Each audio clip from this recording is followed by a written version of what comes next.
वक्त से पहले और किस्मत से ज़्यादा कभी किसी को नहीं मिला है। इसलिए वक्त आपका है, चाहो तो सोना बना लो और अगर चाहो तो सोने में गुजार दो।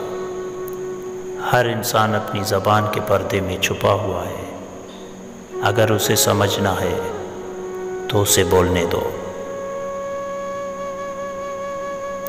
हमेशा अपनी छोटी गलतियों से बचने की कोशिश करो, क्योंकि इंसान पहाड़ों से नहीं छोटे पत्थरों से ठोकर खाता है।